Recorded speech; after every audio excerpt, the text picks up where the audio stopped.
everyone, and welcome to Shopcast. I'm your host Verkha, and today we are going to talk with Krishna Kumar Karancheri, founder of D2C brand Anu and Alex, started in August 2022. Anu and Alex was born out of shared passion for fashion and a desire to create space where individuals can embrace their authentic selves. Founded by Anu and Alex, their brand is a reflection of their commitment to offering trendy and comfortable clothing that resonates with diverse taste. This podcast will teach you how to start a new Indian D2C brands, challenges, and how to overcome them. We will be bringing all Indian brands that aim to make changes in the D2C landscape. So, Mr. Krishna Kumar, can you tell us about how you started your brand and what motivated you to enter the Indian D2C market? Uh, as you know that I've been in a technology division for lifelong. I've been working with the technology division. I've been leading a lot of companies in the past, a couple of startups that we have started. At the same time, I wished I could have started off my own where I could some change some D2C where a product can give me a good product to the customer with which it's very challengeable, which with regards to fashion brand, which we wanted to give it to the people at a cheaper rate, but very good quality. That's how we thought about my and my wife started off thinking of let's start off with some product, starting off with the fashion brand, talking to people, and that's one of the challenge that we thought about. Is let's get into this division. That's the challenge. If well, that's motivated me. One of the motivation was that I was going through this give something back to the society, which I would say, which with my own brand that I have to come up with. So that is one of the things that I wanted to do. So, what makes Anu and Alex different from other brands? Like there are a lot of D2C brands in the market, and what is there in on Anu and Alex that the customer should come to your brand? With regards to the products, it's very challenging. But in the sense of to get quality pass in our Environment Alex is very we have very stringent verification with the vendors that we work with. It's not something that we sell. Okay, when we started off this division, we were faced a lot of challenges in the sense the suppliers was not very great. With the quality they were promising were not that great. So what would we do? The stringent policy that we came up with Anu and Alex is the quality we will not hinder or we will not take it to low quality. We always try to give the best quality of the products, whichever that is in the market. We'll make sure that if the customer is not happy with the quality or I'm getting a very bad reviews of a particular product, I'll make sure that is off store from my website. There is no second thought in that. That is where my quality in the sense the product that has to come up into my site, I'll make sure that it's there. And customer satisfaction is the major role that plays in my advertisements. Absolutely. I too believe that quality is something that the customers looks for. So how do you maintain the quality and consistency while expanding your product range? So for that, I need to give you some background of the how this policy was we framed it when we started in the year of 2022. We were very new to this market. We didn't knew anything about very knowledge that is there on the internet. I mean, spoke to some of the people and they were saying a lot of things. But when we started implementing onto the system, actually to implementing, we saw a very big challenge that was a supplier or a vendor which comes into the market and gives you a lot of promises and shows you a lot of products on internet as well as on the chat or on a WhatsApp or on the call. This is the actual product differs. In the past, I have worked with a particular brand. I can't name the brand, but I've worked with a brand on it, saying that it's a very good brand and started working on. And I sold very first month, I sold around 400 or 300 shoes. We started selling of that shoes. But later on, the moment that D2C such in our business, it takes around the cycle to complete is around 15 days. And I started getting after 15 days, I started getting a feedback which was not that great. That I thought customer was I was not listening to what customer was saying. I was so happy with the brand. It was such a big brand that and then later on, we decided we will purchase it at our place and please check out with the inventory what is being sold by the supplier, was given by the supplier. And it was a crappy product, and we literally refunded every people of it. No matter I'm losing money in it. This thing, but I refunded. I made sure that the customer don't lose any of the money or a trust that has been gained. The 200 customers is still with us and still happening. With that came our policy. We made sure that no product is sold without the inventory at our side, at least on the initial part. That is one of the policies that we do. We make sure that at least couple of inventory. Let's say if I'm planning to have over 1,000 inventory, I'll make sure at least 50 or 100 inventory is there with me at the first stage of the supply, and then thereafter checking the quality, what is the in and out of the supplier, and we sell it off to the send it to the people. And that's how we make the products. Okay. So where is your brand located? And we would also like to know what you do for customer retention. Okay, with regards to, we are located in multiple places in the sense of I have a warehouses in Gujarat. I have my registered offices in Mumbai. We are based in Kerala. We have an office in Kerala. So we are based so that we can send in. This is a very strategic move, which is basically where we can cover west of India, south of India, to supply so that people get the product instead of 10 days, 15 days, 12 days or something. We'll make sure that we send the product is shipped by maximum by 5 to 7 days. The people get it. That is where we have done that basically. Secondly, with regards to the customer retention is something that we use is something called WhatsApp marketing, not marketing basically, but we do send messages. Before we send a product to them, we are in touch with customer. Basically, what I'm saying is we are at every stage of the purchase. We have from purchase to delivery, and from there after sale also we are in touch with the people. So that is we keep retention where the people keep buying with us, because that's how we can keep. I would suggest if anybody new people are starting off, that's how we are going to start it, because people will not trust you because we are a new brand right now. Create a trust or a retention of a customer. Once the trust is created, automatically the retention is done. That's how. No matter how you keep in touch, you don't have money, you don't have a budget, do a call, do a call by your mobile number or a WhatsApp, business WhatsApp, or an email, or an SMS with whoever personally you are doing an SMS. That's fine to start off with. Then you can automate. But the only thing that I would suggest at the new generation where who's going to start with it, keep in touch with your customer always, always, and then you will find a way out of it, and you will get a very good trust. So, was it easy for you to gain your first 200 customers, or like what was it like? Was it very challenging or easy, or what exactly did you do in order to gain your first 200 customers? It was yes, it was a challenge. It was not a piece of cake, Verkha, because it doesn't. Like I said in the earlier, that we were new to this. Okay, we were new to D2C. I have been working with e-commerce. I have been the past work with a tech company. I've done that, but that particular segment is totally different. Where the approachable is it's very easy to approach. At least the product value is on the higher side. There is no problem.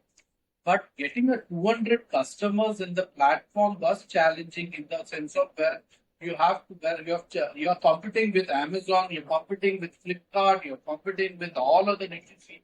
What makes you aside is that makes you, to reach the people, basically getting in touch with people and introducing Anu and Alex to them and getting them trusted was a challenge. But what we did was we made sure that we talk once we get a people registered on a website or on our platform, if a particular person is not buying, basically it's an abandoned cart or it's not something is visited, it's not doing anything.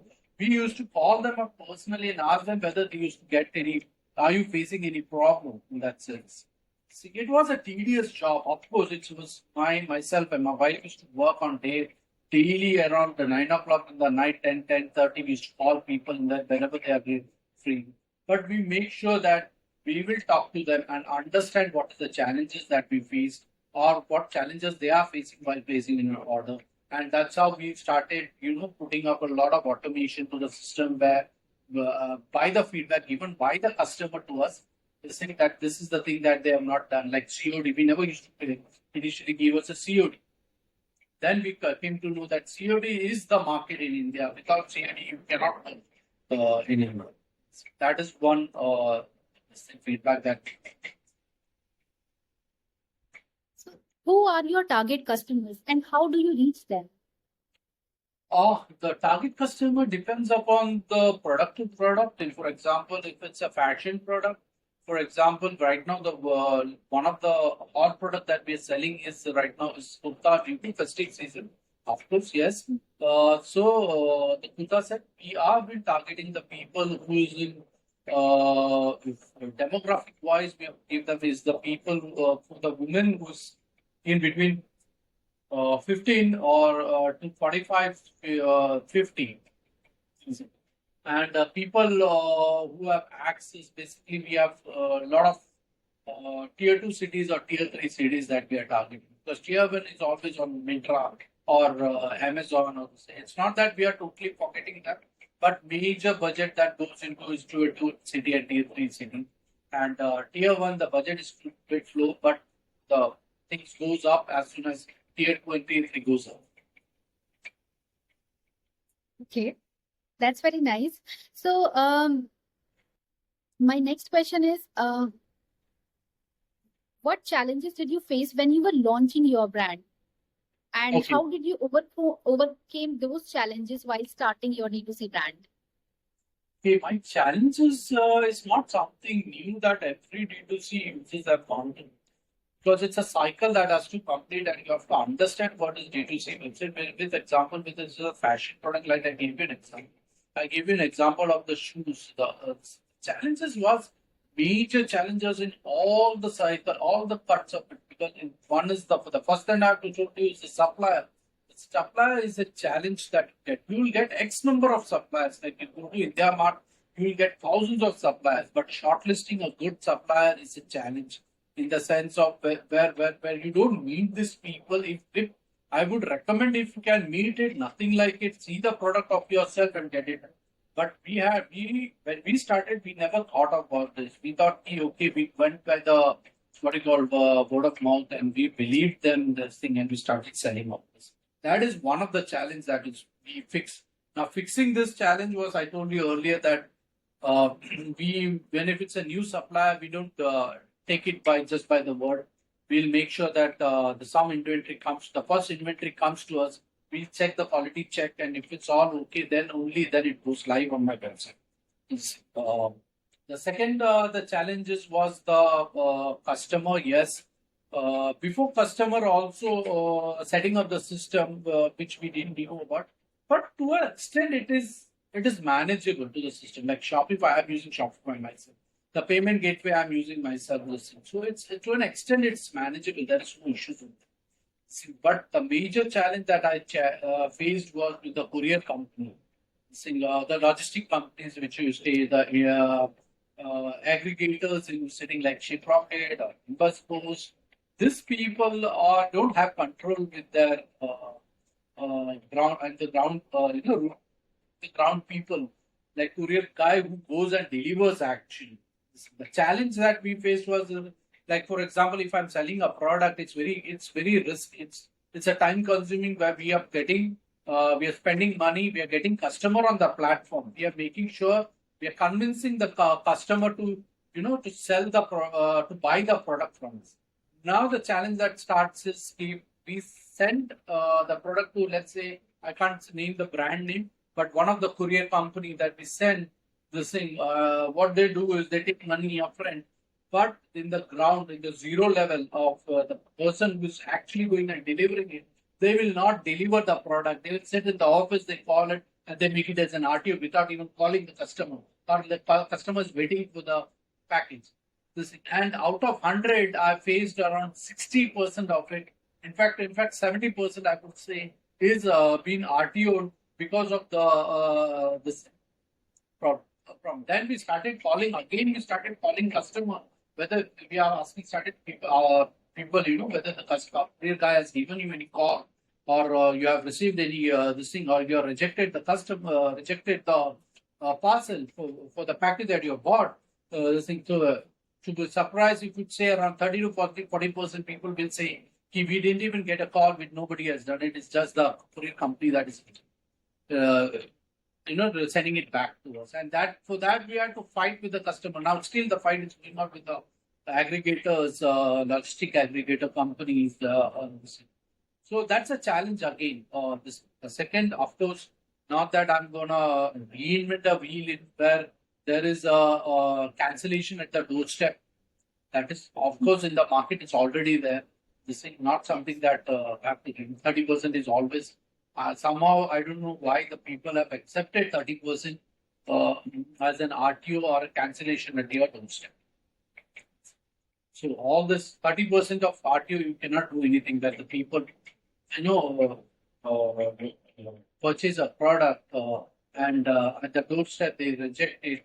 This thing. So we have taken some of the actions, but it's not something I can say. I can see a drastic change in it. Okay. So what you have done for marketing, like do you go for traditional marketing or you are only going for digital marketing? And if you are doing both, what are the percentages you are investing in each? Okay, with regards to marketing, I've been using Facebook a lot. Meta ads that we work on. Obviously, the industry that I work is majorly works on meta ads. Of course, not something that new to everyone. SEOs, the digital marketing aspect of it.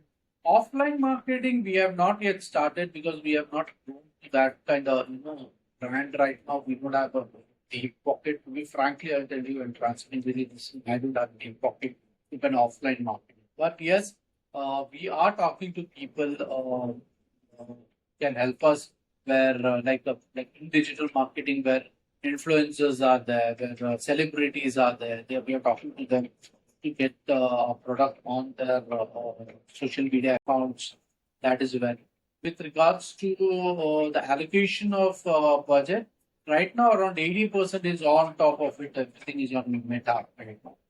20% we have like I said, we have just allocated 20% of the marketing budget somewhere in the influencer, mix of influencers and the SEO is just a ongoing process. It doesn't we don't have to put any budget. We have team which works. That sounds great. And we would also like to know your background, like what you have done before starting this Unwin Alex, and what motivated you to start this brand. Like how did this idea came to your mind that you should go for a brand? Okay, a bit about myself. I've been working with IT industry for almost 25 years, 25, 30 years, I believe. So initially, I was working for a customer of a what do you call it? Now people won't understand that language, but it used to go is pay to serve. Pay to serve. That was the industry around 19 no early 2000. It was an US based company, and I was working for them. And after that, I was leading as a customer department. That's how I got a niche. Like every journey of my this thing is a different where I learned a lot about people. And working with one of that company was where I was working as a customer department head, and I learned a lot of customer people, how to deal with people, how to talk to people, what are the people facing the challenge. Of course, it's in 2003 or 2000, it was a totally different scenario in India. Majorly, I was talking to US people, western side of people, but India was just evolving in terms of internet. There hardly people used to penetrate. The penetration of internet was not that great. I still remember where I used to work. in 128 kbps line with 5 people. So people will laugh right now because even my mobile which we work is around 2 Gbps line. So that is one of the. Thereafter, I started working with a mobile division company. Mobile division. I was leading a company over there where I was doing a porting, the mobile game development industry. Specifically, I used to do port before Android and iPhone that came, and thereafter we went into Android, went into iPhone. That then we started. I started my own division, which is one of the EdTech division. We are into EdTech, and we used to teach a lot of programming languages to people. What is ML? What is AI? What is now? In fact, the latest part is what is GPT, Chat GPT. How to do a Chat GPT. So with regards to only on a technical aspect, nothing of an overview of or we have been tied up with we had been tied up with one of the universities and we are trying to talk to the other university where they will certify us. Uh, that's that's the main line of my business. It used to be my main line of the business. Then I thought I'll start up. This was with my friends who had started off in with all the college and when we started off, I thought my wife had started discussing we should start our own brand where people will talk about my brand this in where people and that's how I came up with well why not let's start off with D2C brand. I checked a lot of websites. I checked a lot of things. Mintra has its own brand. I see a lot of people have launched their brand on not Mintra or let's say in Amazon. People have done that. And earlier, we have checked in Jabang, now it's Mintra. People have used started. The people I know a lady who has started his own brand at sitting at his place now at her place, and she has started working with them. Now she has a good brand. Now money is a different part aspect. I'm not talking about money, but it's the satisfaction that comes out of that. There is something around me that I've developed myself.